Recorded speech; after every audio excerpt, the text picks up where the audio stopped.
पञ्चाकल्पतरुभ्यश्च कृपा सिन्धुभ्य एव च पतितानां पावनेभ्यो विष्णवेभ्यो नमो नमः। जय श्री कृष्ण चैतन्य प्रभु नित्यानंद श्री अद्वैत गदाधर शिवासादि गौर भक्त वृंद। हरे कृष्णा कृष्णा कृष्णा हरे हरे, हरे Ram Ram Hare Hare.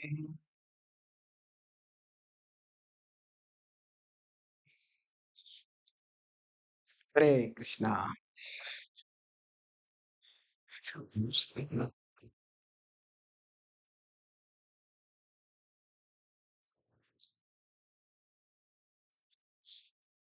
So let's discuss a verse based on the Bhagavad Gita.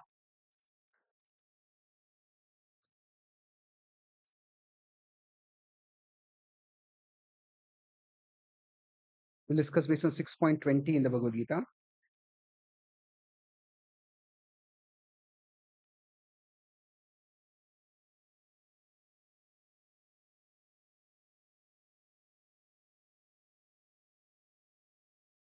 So, those of you know, this book is inspired by Bhagavad Gita. It's prayers based on Bhagavad Gita.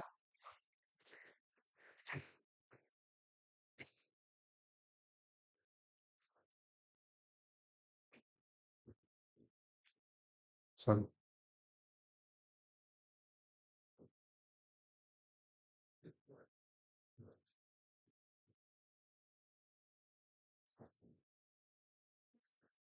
Screen recorder here.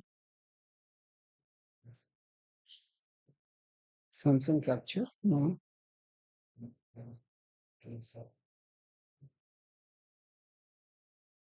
Yes, yes, yes. Okay, I can't record it.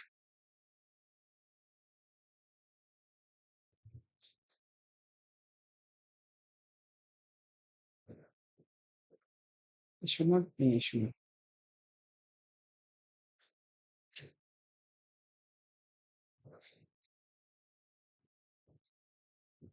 Okay, so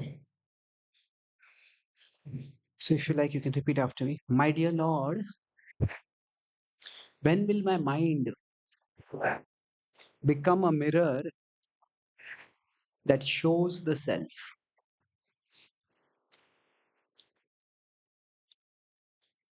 यत्रो परमते चित्तम निरुद्धं योग सेवया यत्र चैवात्मनात्मानं पश्यन् आत्मनि तुष्यति. So, yet when the mind is still through yogic grace, withdrawn from all in a peaceful inner space, the self beholds itself with no impure trace and finds deep divine joy in its own place. So, yatra uparamate chittam, the consciousness stops wavering here and there. Uparamate, niruddham yoga sevaya, by the practice of yoga. Yatra, at that time, chaiva, certainly what happens? Atmana atmanam. So, one atma refers to the mind, another atma refers to soul over here. Atmana atmanam. So, one sees the self with the mind. Pashyan sees atmani tushyati. And we become satisfied in that sight. So, let's recite this verse together 3 times. Yatro paramate chittam niruddham yoga sevaya yatra chaivatmanatmanam pashyan atmani tushyati. Yatro paramate chittam niruddham yoga sevaya yatra chaivatmanatmanam पश्यन् आत्मनि तुष्यति. यत्रो परमते चित्तं निरुद्धं योगसेवया यत्र चैवात्मनात्मानं पश्यन् आत्मनि तुष्यति. Would anyone like to read any of the paragraphs? First paragraph. My dear, my mind is meant to act as a control. helping me see through these senses. Due to the impurities present within it, the mind also doubles as a TV screen, where suddenly the perception of some external object can trigger a movie-like flow of images that captivate my consciousness. My dear Lord, this is how I remain spiritually lost, caught in the physical and mental levels of reality. Yes. So the sixth chapter of the Bhagavad Gita is a lot about the mind. And in this chapter, what is described is that we need to learn to calm our mind. And before we can calm the mind, we need to understand what makes the mind so wild. And at one level, we can say, yes, there are desires, there are impurities, and that's true. But it's also helpful to understand how it works. So, normally, the mind is meant to be like a window. See, the soul is here, the mind is in between, then the body is here, and then there is the outer world. So, through the mind, the consciousness of the soul goes outwards, and we pursue things. So, the mind is meant to function as a window. Now, you could also say that a window is what enables us to see outside, but it's not that simple. The mind does not just display on its screen what is out there. Mhm. I was in California staying with, visiting one devotee. So he had a large house on the outskirts of the city. So there we could see the wilderness, and we were sitting and we were talking and looking at the wilderness, looking at the forest and the greenery and the mountain beyond it. And while we were talking, suddenly I saw a huge ape emerge from the mountains. And if there are movies like Planet of the Apes where you see giant apes are there, and that ape started keeps charging towards the window, and the ape was charging, and raised his fists to bang through the window and come in. And I was concerned, and I looked at my friend, look at this, and he was grinning. I said, "What's going on?" And then I noticed that he had something in his hand, and he clicked a button, and the ape disappeared. I asked what is going on. So he said there is some technology by which the window he had designed, it's an expensive window, that window can double as a TV screen. So in his head, he just to have fun with our guest comes to his place. He said kids love it. That the same window that is there, people are looking at the beautiful greenery, and he has made a video clipping which in the same background has this ape coming over there. So there's nothing, but actually you get alarmed what is happening. So basically, when if the same thing is a window and the same thing is a TV screen, unless we are aware, we won't know when what is being displayed on that is a reality and when it is not a reality. So that's what happens with respect to us, for us with regards to our mind. There are many things which pop up on the mind, and many things are important that pop up on the mind. Now, if we are driving along a road and suddenly we see a child running across the road, we slam the brakes. We don't want to hurt anyone. So that comes across our eyes and comes across our on the screen of our mind. So there are many things on the screen of the mind which are important for us to perceive. And when we perceive those things, they enable us to that perception enables us to respond in a healthy way. But there are times when the mind pops up things which are disconnected with reality. Now, when we say disconnected with reality, what does it mean? Generally, it is rare that the mind will pop up something which has zero connection with reality. That happens also, but that is rare. Most of the times, what happens, if you could visualize the mind in a particular way,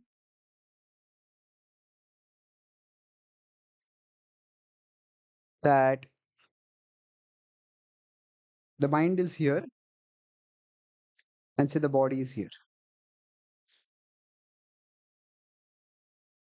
the soul is here. Then what is happening? Something that is coming on the mind is coming from the body, but there's a whole thing which is there, which is disconnected, which is coming primarily from the imagination.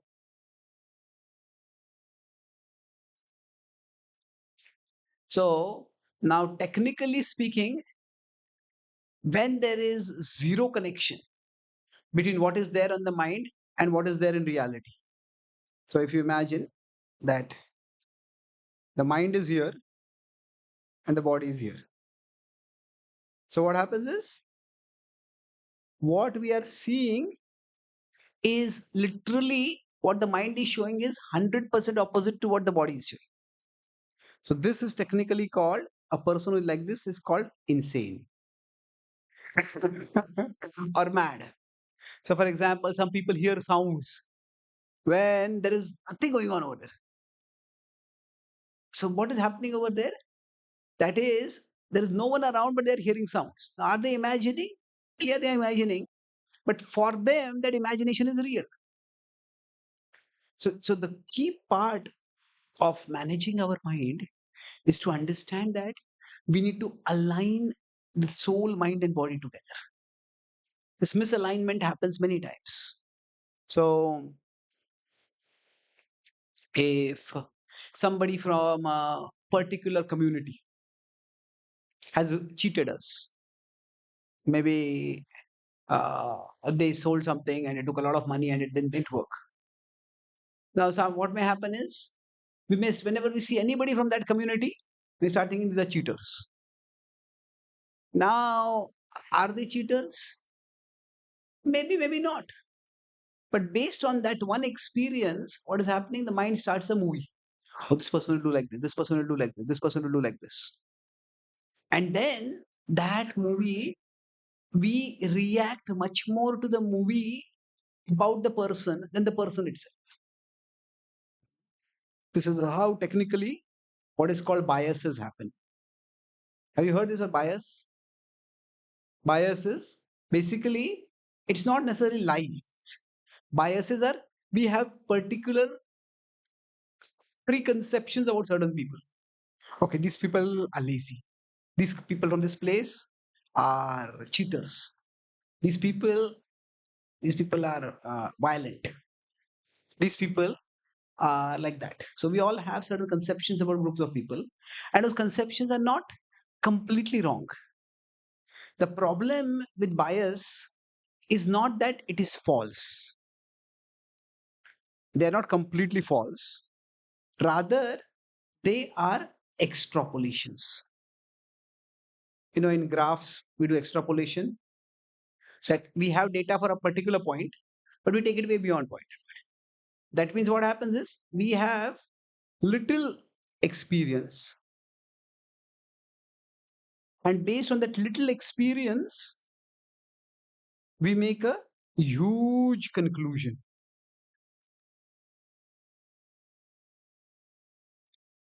So this is when we are reacting much more to the movie of the mind than to the ground reality. So when I was in Australia a couple of months ago, at that time, there's a huge rally in Australia against Indians, because the feeling is that lots of Indians are coming there and they're stealing all the jobs over there. And now, is it true? Well, it depends on how you look at it. It is that a capitalism means it's a competitive economy. The people will want to employ those who are ready to do the work. They do the work and they do quality work. And if Indians are doing better work than others, and the employees want to employ them. But the thing is that they feel that, oh, Indians are coming and they're taking our jobs. Now, in almost any country we go to, Indians have always contributed positively to the economy. There is, I think, in Ethiopia, if I'm not mistaken, there was a dictator. He came to power, and Indians in Africa were very wealthy, quite well to do. What happened is, in the British rule, these Indians went as bonded laborers. They were doing the plantations, they would work. But eventually they worked hard, saved, and now they became wealthy. And this particular dictator, when he grabbed power, he just told the Indians, you have two options: leave or die. And thousands of Indians just left. And somehow this happened in the 1970s, 80s. The Indian government didn't care only. Indian government at that time was more concerned about population explosion. They don't want them to come back to India. So actually, UK, Canada, America, France, they give them refuge. They became refugees over there. Now, 20, 25 years down the line, the current government from Ethiopia, it's one African country, I forget the name exactly, but is begging all the Indians, please come back. Because you were actually keeping our economy alive. So now there is a feeling that Indians are taking away jobs. It's possible. But what is happening? That these biases, they are unfair. But what is the basis? There is some basis in reality. Hmm? Yes, one Indian may be taking an African job, but Indian is leading to the economy prospering and jobs are also being created. It's for you to actually work and get the jobs. Become talented, become trained, and you will get job. Develop your talents, get trained, and you'll get the jobs. So biases when happen, then we react more to the movie of the mind than to the actual reality.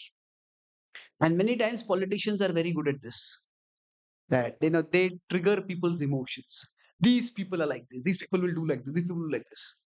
Now, of course, in some cases, there's a reality, and we can make people aware of the reality also. But many times, it's a lot of fear created. So now that's at a broader political level.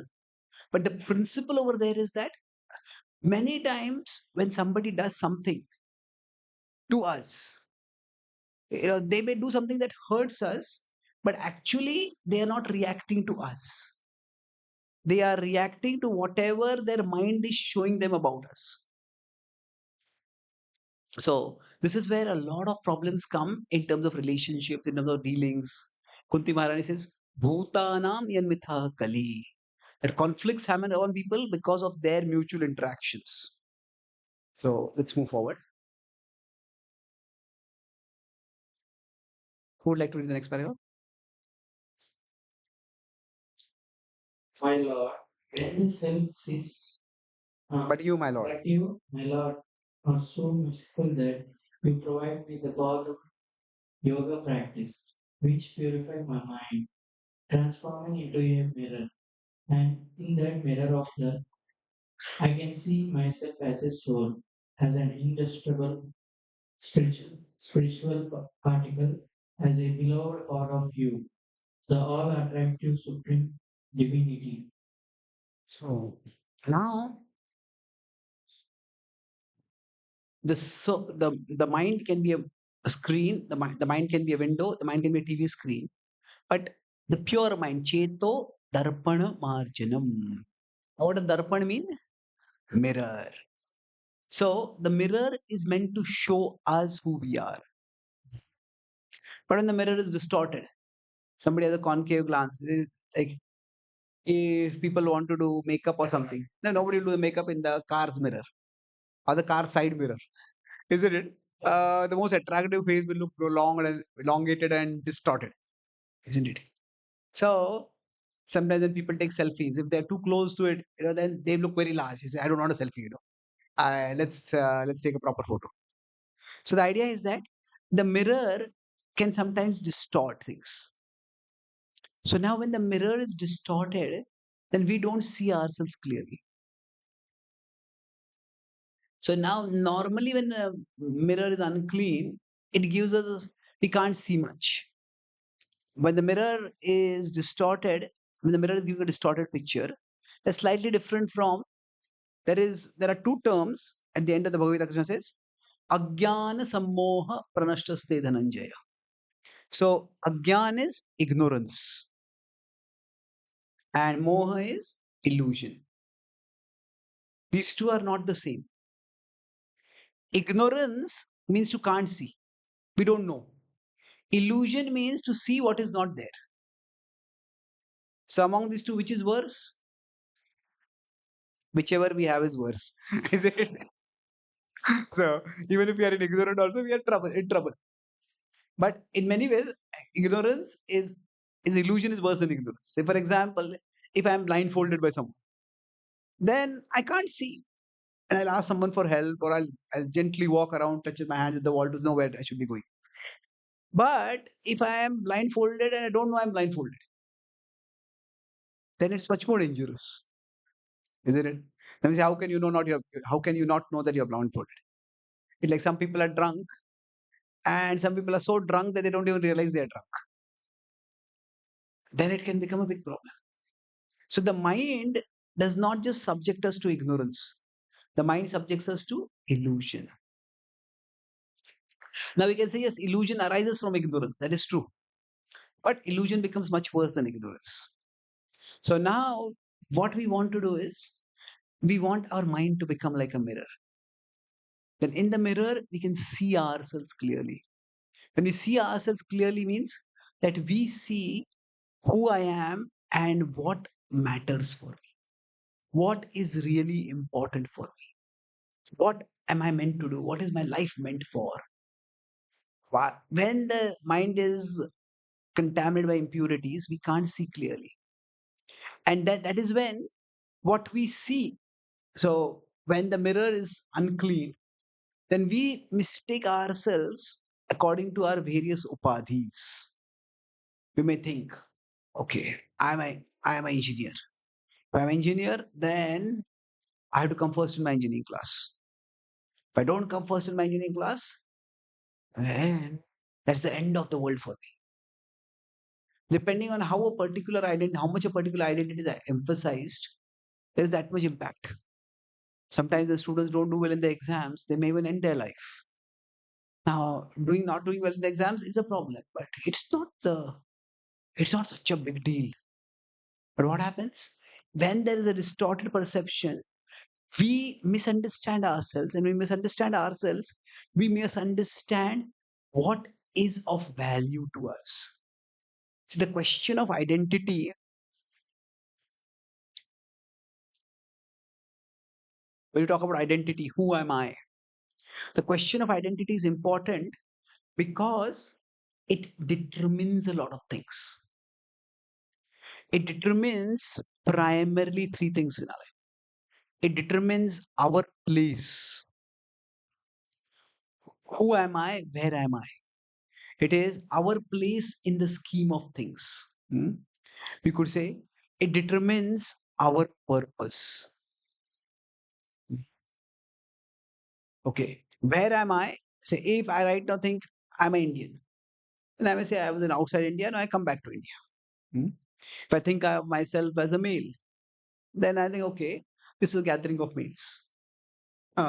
If I think of myself as a person who is middle aged, then I think, okay, all these people are younger than me. Now, what happens is, in each case, we may act in a particular way.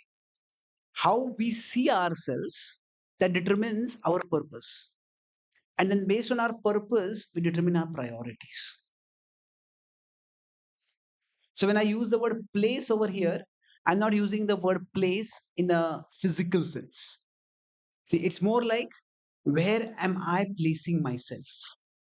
Like in the scheme of things, where am I placing myself? So, somebody will say that in the West, what happens is there are Indians. Now, for them, it's like you all Indians look the same. Really? Are you blind? Yeah, Indians are so different, isn't it?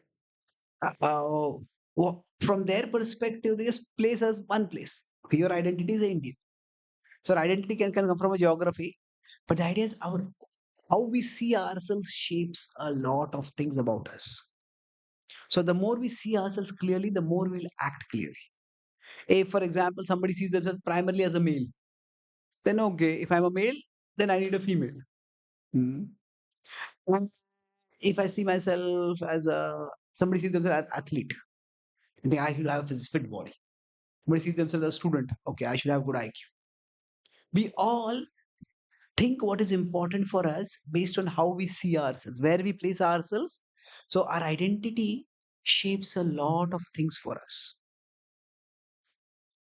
And that's why it's important that how we are seeing ourselves is very important. And when matter, for example, everybody will face loss in life. Loss means maybe they lose some, maybe don't do well so in exam, lose some opportunity for a particular work in a company or whatever. Now we lose, you may think, I have lost. Okay, I had this opportunity, lost the opportunity. That's an objective perception. Somebody may think, I am lost. That is much more damaging, isn't it? Somebody may think, I am a loser. Now, what is happening is, I have lost, it refers to the loss of an opportunity. I am lost refers to the loss of direction, loss of purpose itself. Hmm. I am a loser refers to loss of self worth, self identity. So, now, why would we process loss like that? Because how important is the loss for us? Hmm. Depending on that. So, our sense of identity shapes our priority. And that's why we may take certain losses far more seriously than other losses. So, we could say, I have lost is broadly perception Sattva Guna. I am lost is the perception Rajoguna, where we are too attached, too invested in something, and we lose that. We think, what am I going to do now? And Tamoguna is, I won't be able to do anything at all. So the mirror of the mind needs to be purified. If it's impure, not only do we see outside things problematically, but we are see ourselves also problematically. Can we move ahead? Yeah. Who would like to read?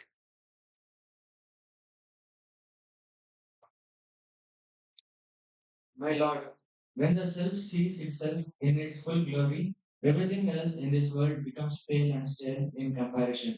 Yes. Can you read next paragraph also? Next paragraph also.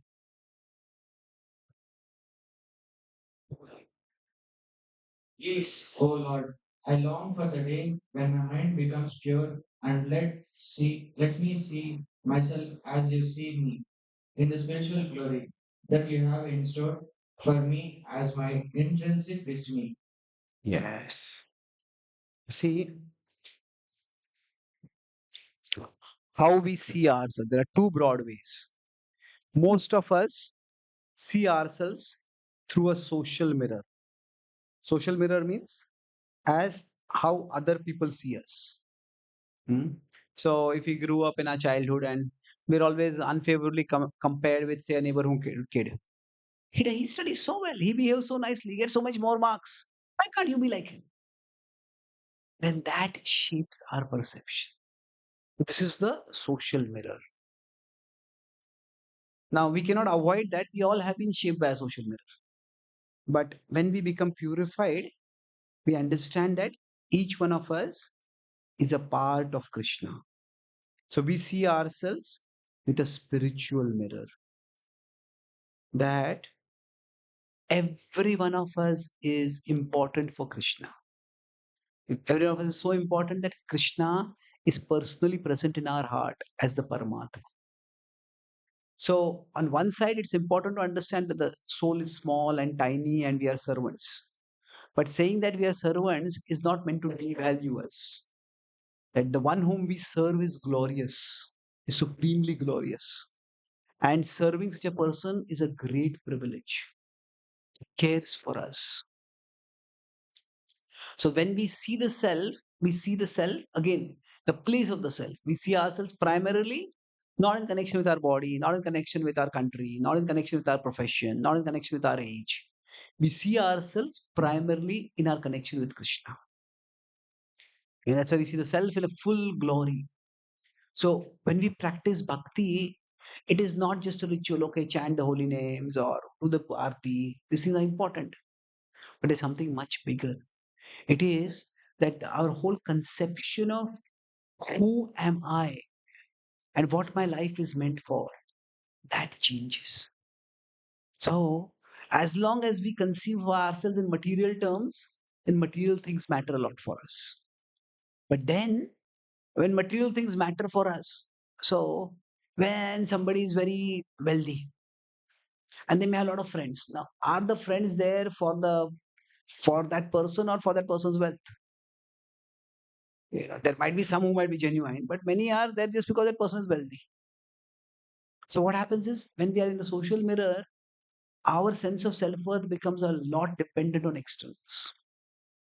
But when we get that spiritual mirror every day, when we remember Krishna, that is, we remember that we have a relationship with Krishna and that Krishna is with us within us. So we understand the self in its full glory. Go ahead. Who would like to read the last paragraph?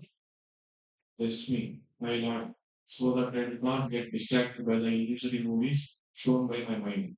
Instead, help me, O Lord, steadily progress toward the glorious eternal reality to which I belong and for which I aim. At my innermost level, long. Mm. So in the world, like suppose if somebody is watching something on Netflix, there are different categories of movies. There might be romantic movies, there might be action movies, there might be horror movies. There are different kinds of movies. So suppose somebody starts off watching movie that says a rom com. It's an enjoyable romantic comedy kind of movie. I start watching it and it is mislabeled and it turns out to be a horror movie. You go with a particular expectation and what happens? The expectation is completely thwarted. So for all of us, the world tells us that life is a romantic comedy. But life turns out to be a horror movie. And in this horror movie, we are not spectators. We are the victims. The horrors happen to us. Now, some horrible things happen to us, but many more horrible things are imagined by our mind. And the solution is not we turn away and run away from the world. We can't run away from our mind. But the idea is that if we understand that there is the mind which is impure and will start playing these horror movies. So, generally speaking, if you see the mind is driven by two drives primarily. There is desire and there is fear. The two main things that drive the mind. Desire is, oh, things will be so wonderful. And fear is, things will be so dreadful. So, everything else comes from this combination of desire and fear at one level. Mm. Anger comes when we don't get what we desire or what we fear is forced upon us. That's time anger. So desire and fear are there. So basically, the idea is the mind goes off in desire is like the mind starts showing us a rom com. Fear is the mind starts showing us a horror movie. The worst is that what starts off as a rom com ends as a horror movie. So when this happens, we create a lot of trouble for ourselves. Right? Like say somebody starts imagining that okay now AI has come and AI will take all our jobs. If I take all our jobs, what am I going to do? How will I live? How will I take care of my family? I'll take care of my health. How will I survive? Maybe they watch some movies where what are this like Frankenstein monster? There's a machine has become a machine that destroys everyone. And now that whole movie may start. Now the nature of the world is to every problem there is a solution, and for every solution there is a problem. That is just the way the world exists. Now, how exactly we'll deal with problems, but we don't know. But our mind just creates a lot of horror movies. So there are desire movies, there are horror movies, but both of them distract us. Na praharishet priyam prapya, no dvijit prapya cha priyam. Don't be too elated when good things happen. Don't be too dejected when bad things happen. Means what happens? Krishna is not saying some things are good and something don't. Krishna is not saying that don't that we have to deny our experience that some things are good and some things are bad. Krishna is saying yes, good things can happen, bad things can happen, but don't become elated and jump up and down and when good things happen, and don't become dejected and go underground when bad things happen. Okay, they're good and bad. So when good things happen, at that time our mind can start a desire movie. Oh, life is so wonderful. When bad things happen, our mind starts a horror movie. Krishna is saying turn off those movies. So if you see sense pleasure also, it's that sense pleasure, it is primarily in the imagination. It is that when somebody imagines something, that's when the agitation comes. See, sense pleasure is itself not imaginary. There's a little bit pleasure over there. Madhulavai Prahlad Maharaj says there's a drop of pleasure. The pleasure itself is not imaginary, but the pleasure is largely a product of imagination. It's only when a person imagines that they get some pleasure. So if we can just decrease that the movies of the mind, and the way to turn off from the movie of the mind is by turning on to the reality of Krishna. So when we hear about Krishna, when we chant Krishna's names, when we worship Krishna, then actually we are tuning into a higher reality. And the more the mind becomes settled in that higher reality, the more the things that matter for us. Oh, this person spoke like this is so terrible. This happened like that, that's so terrible. Now, it's not that we have to neglect or deny those things. It's just that we don't have to exaggerate those things. Those things will come, they'll stay for some time. If they come, we'll deal with them. But most of our times, when problem comes, this is the last one I'll conclude with this. Most of the time, what happens is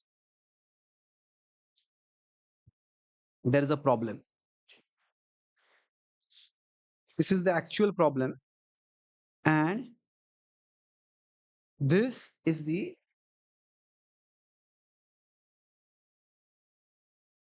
mind's movie about the problem.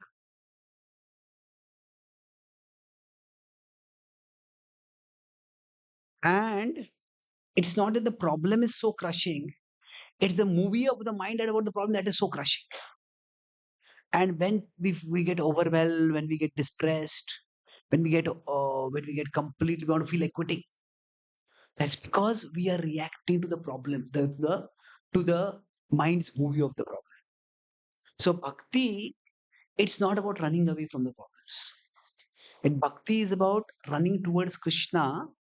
And once we get connected with Krishna, the more we are connected with Krishna, the more we are sheltered in Krishna, the more the mind loses its power to show these false movies to us. When it comes cleansed, doesn't no longer show those movies, and then we can actually deal with life much more calmly, much more constructively. And that's how each one of us, by learning that there are matters that matter more than matter. There are physical things, there are problems in the outer world, but there are minds movie about that is a much bigger problem. So if we turn towards Krishna and link with Krishna, then we will be able to free ourselves from the movie that the mind is creating, and then we'll be able to deal with problems as and when they come, and we'll be able to function much more constructively. So I'll summarize what I discussed today. If you go back to the framework that I generally use, so look at the concept. The concept is that our mind plays multiple roles. The mind is meant to be a screen. So mind is meant to be a window. It shows us the outer world, but the mind can become a TV screen. It can show us. So window is, it shows reality. You could say here physical reality it shows.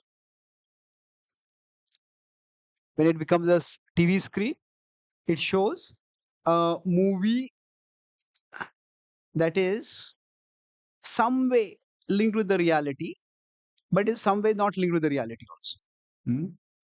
And finally, what we want is the mind should become like the mirror that shows it, not just a mirror, we want it to be a clean mirror.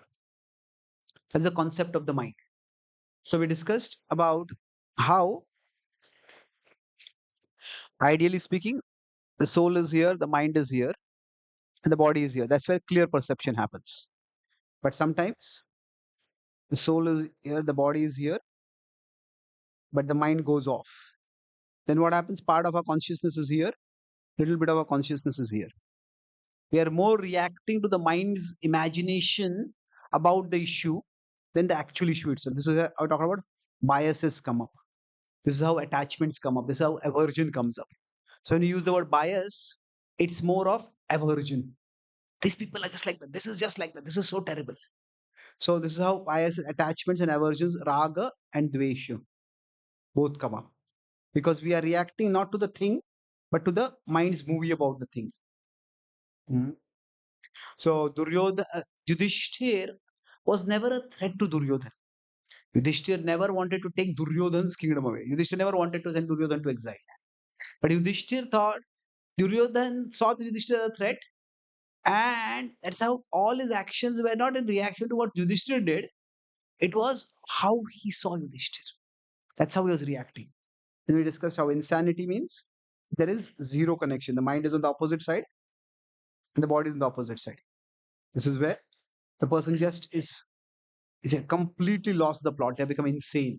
They're seeing hallucinations, and so we discuss ignorance is bad. Moha, there's ajnana and moha. But what is worse is illusion. Like ignorance means we are seeing nothing. Illusion means we are seeing the movie and we are reacting to the movie. So we discussed about also how the mind offers us a mirror when we look at the world. So in the mind's mirror, either we are looking at ourselves with the social mirror. That means if people are very important for us, then what happens? How people see us becomes very important for us. And then depending on which people we consider very important, then accordingly their perception becomes very important for us. So for us, what we want to do is we want to develop the spiritual mirror. Means we see ourselves as Krishna sees us. So I talk about this. So this was the insight part. The insight part is how the mind works and how it works against us. And the takeaway for us is that one part of the takeaway is that we need to purify the mind, clean the mind. So then what happens when we purify the mind? We see ourselves as Krishna sees us. Our identity, depending on how we see ourselves. So if I'm here, I can see myself in relationship to my country, my society, my profession, my age, my finance, my age, my income level, or I can see myself in relationship with Krishna. So based on our identity, we see our place, we see our purpose, and then we see our priority. So who am I? What am I meant to do? And what is important for me? So as we start practicing bhakti, what will happen is, say, if we are here, if we are facing problems in life without spirituality and with spirituality. Without spirituality, like there's a problem and there is a huge movie about the problem. This is how when we are without spirituality. And when we are with spirituality, then what happens? The problem may remain, but it is that whole movie of the mind is not there. And thus, we'll be able to deal with problems much, much more constructively. Thank you very much. Hare Krishna. Is there any question or comment?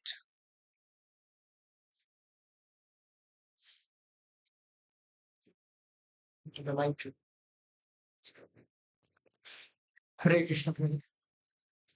With whole discussion, I remembered one acronym which I heard from you only around 12 years back. Mind.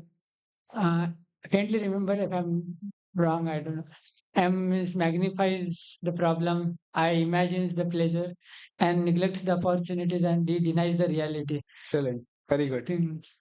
Yeah. which connects to this. So when we are into that situation, we cannot understand that I'm watching a movie. I see everything as a reality only. This is what is my understanding, and this is right understanding. And when other person is trying to give me some understanding, I will see that no, this is what is my understanding is the right understanding because I am considering it like correct.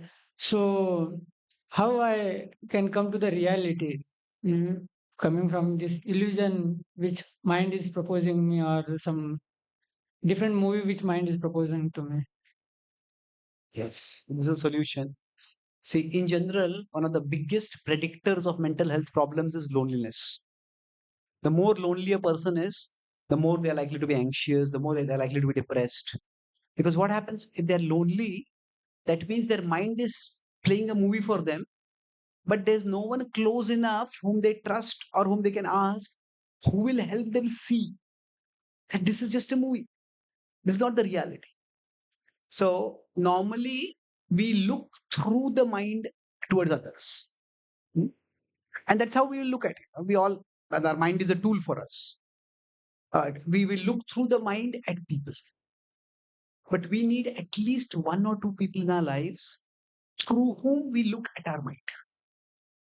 That means my mind is telling, the world is a terrible place. India is terrible. People are terrible. This is wrong. That is wrong. The mind makes huge generalizations. So when it does that, we have to have at least one or two people through whom we look at our mind. That means my mind is saying this, this person is saying this. It's not necessary that we accept that person immediately, but at least we evaluate what that person is saying. So that's why having close relationships is important. Close relationships means that that person, when they speak, we should be ready to to let what they are saying challenge what our mind is saying. Not that we reject what our mind is saying, but at least let it challenge. So when that happens, see, when people are close minded, that means what happens? There is like their mind is so close to them that nobody else can come close. So their whole of reality is only through the filter of their mind. So say what happens because of them? That their opinion is the only opinion that is right. So it's very dangerous to be close minded. And that's why now, the more we cultivate relationships like that, it may take time, and it may be for different areas. We may have different people who are close to us. So, but we need somebody who is close to us, and this is the biggest problem with people in authority. When somebody has a lot of authority, they say power corrupts. Why does power corrupt? Because what happens? The mind is telling a particular story, and that's, nobody is equal enough to them who will challenge that story for them. Okay. Any other questions before we stop? That's true. So, in connection with this question, Prabhu, so I can't able to develop close relationship with anyone. So that means I I am closed. I can't able to get that close relationship in anyone. I can't able to go also. So what is my situation? How I So if we can't have a close relationship with anyone, and then I don't have intention to go also. we don't want to go close to someone. All Okay, like everywhere I am seeing negative. yeah, that's true. So it's a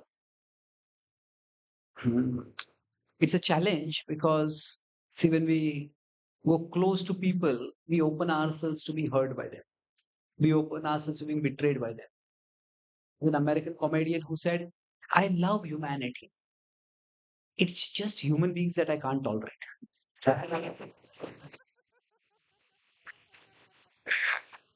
Now, loving humanity, it is a very abstract concept. Human beings were messy. We have to deal with them. So it is difficult. That's why it may take some time to develop some level of trust. We also have to find like-minded people. So some people are by nature more introvert.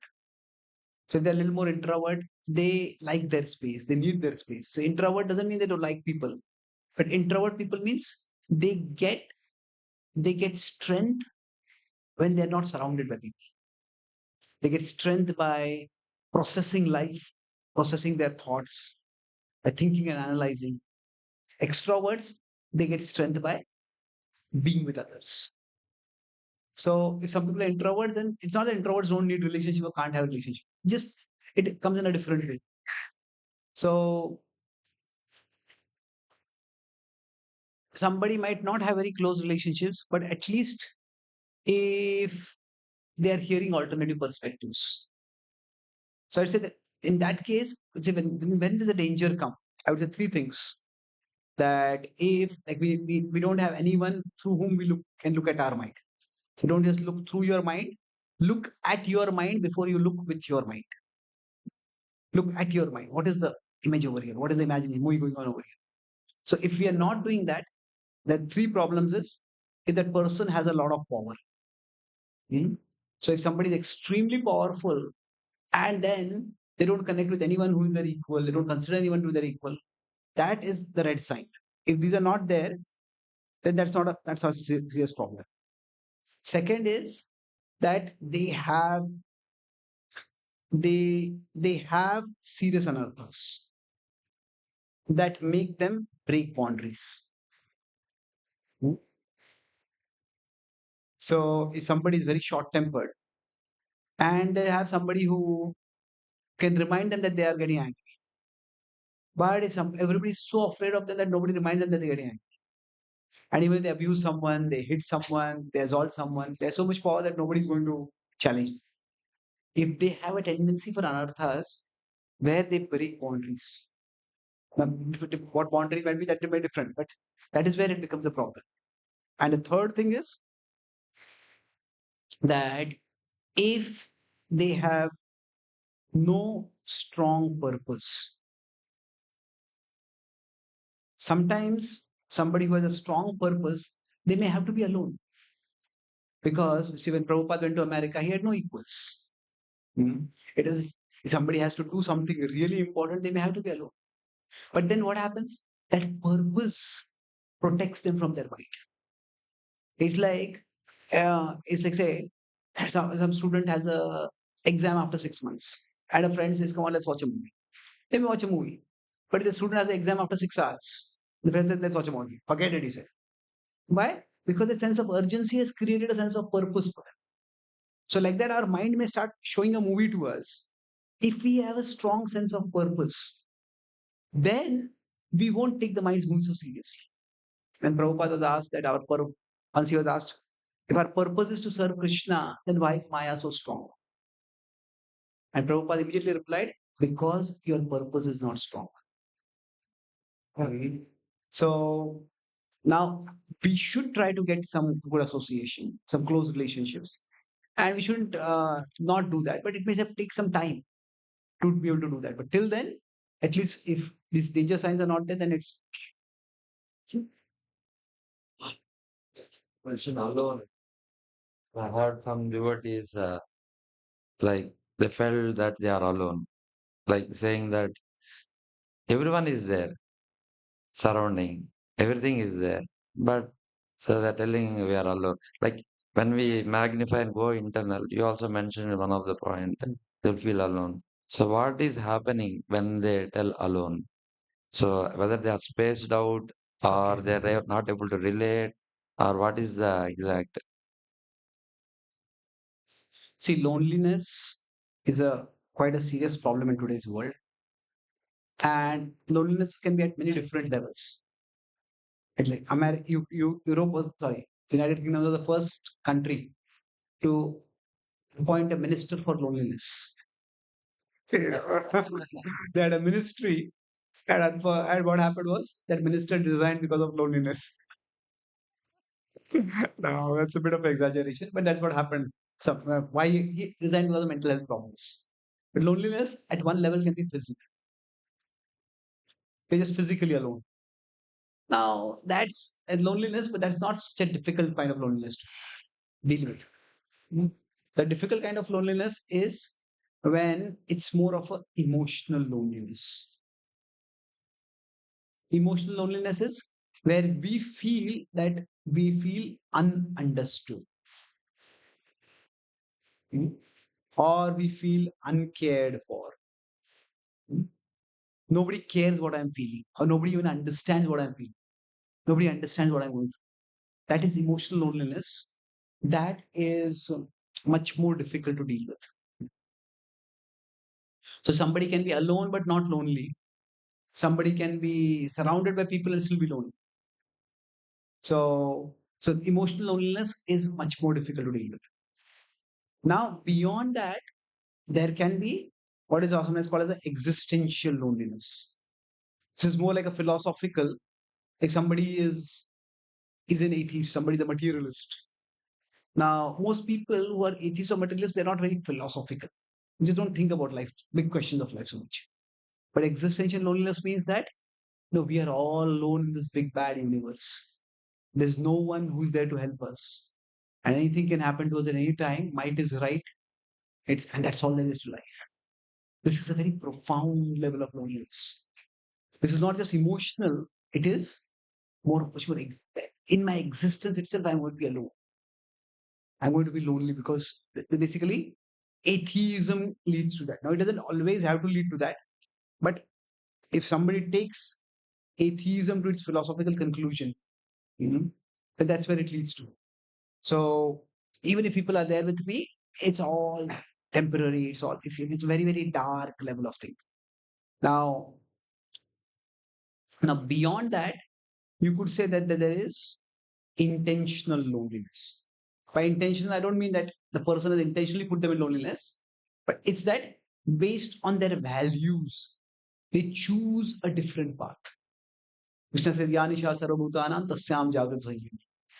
That sometimes we may have to be alone. So Manushyanam Sahasreshu Kashiditi Siddhaya. So if somebody gets a job, somebody gets a job where there are no devotees. One devotee told me that he got a job, it was about 15 years ago. He got a job in South Korea. And that is a place where there's no vegetarian food at all. He said, as a one devotee showed me a cartoon in America. It's not cartoon, it's like a scene from a movie. So there is American cowboys are there. The Dallas Cowboys, they talk about it. There's a lot of romantic imagination about them. But anyway, so one cowboy is asking another cowboy, are you a vegetarian? No, I'm an American. So the idea is if you're an American, you can't be vegetarian. So sometimes somebody might be put in a place where there are no devotees, there nobody shares our values. And now we could say, did they really want to go to that place? If you see Prabhupada himself says at one level that when his first Gaur Purnima is in 1966, Janmashtami celebrates on the Jalduta. He says, all my God brothers will be in Vrindavan, Mayapur. They'll be discussing Gaur Katha with others, and I'm all alone over here. But he says, I'm here for my spiritual master's mission. So what happens over there is because of their intention, because of their purpose, because of the principles of values, they are in a situation where they are alone. Now, they may feel lonely because nobody else shares their value and purpose. But if their commitment to that value or purpose is strong enough, that will push them forwards. But eventually, they need to find some people who are. Uh, so it's like I care for something so much that I can't be with people who don't care for it. Hmm? That is very different from nobody cares for me. See, emotional loneliness is that nobody cares for me. Existential loneliness is there's nobody who exists who will care for me. It's like there's everybody is what everybody is basically a selfish animal. Everybody is a dog in dog world, and there's nobody there who will ever care for me. That's existential loneliness. Nobody cares for me. That is emotional loneliness. But intentional loneliness is where uh, I care for something so much that I don't care for people who don't care for that. So if I care to read Shastra and everybody is watching a movie, then I will be alone doing studying Shastra. But I care for Shastra so much. I don't care for people who don't care for Shastra. So that can be tolerated, but even then, the needs of like-minded people. So I think that emotional loneliness is a problem and it has to be dealt with carefully. So if people are facing that, then what can be done to make them feel valued, understood? We have to try that to some extent at least. And sometimes giving them some service which they like to do, which gives them a sense of value that I'm also doing something of value. We have to see that. It's not easy, but it has to be done. Thank you very much. Hare Krishna, Prabhu. There is one online question. Let's stop now, I think. Shri Prabhupada ki, Jai. Gaur Bhakta Vrinda ki, Jai. Nitai Gaur Premanande. Hare Hare.